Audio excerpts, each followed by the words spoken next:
সাবেক আইজিপি ও হারুনের বিরুদ্ধে মামলার আবেদন। বিএনপির নয়াপল্টনের কেন্দ্রীয় কার্যালয়ে পুলিশের তল্লাশির নামে ডাকাতি ও লুটপাট ভাঙচুরের অভিযোগে সাবেক স্বৈরাচার সরকারের পুলিশ প্রধান চৌধুরী আব্দুল্লাল মামুন ও ডিএমপির সাবেক অতিরিক্ত কমিশনার মোহাম্মদ হারুনুর রশিদ সহ ১৫ জনকে আসামি করে মামলার আবেদন করা হয়েছে।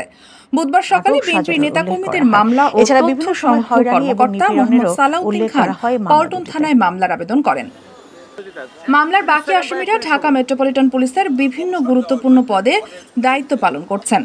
কেউ কেউ ইতোমধ্যে অন্যত্র বদলি হয়ে গেছেন। পুলিশ অফিসাররা আমাদের ২০০৯ সাল থেকে এ পর্যন্ত ২০২৪ সাল পর্যন্ত অনেক পুলিশ অফিসার আমাদের বিরুদ্ধে মিথ্যা মামলা করেছে, হয়রানি করেছে, আমাদেরকে গুম করেছে, হত্যা করেছে।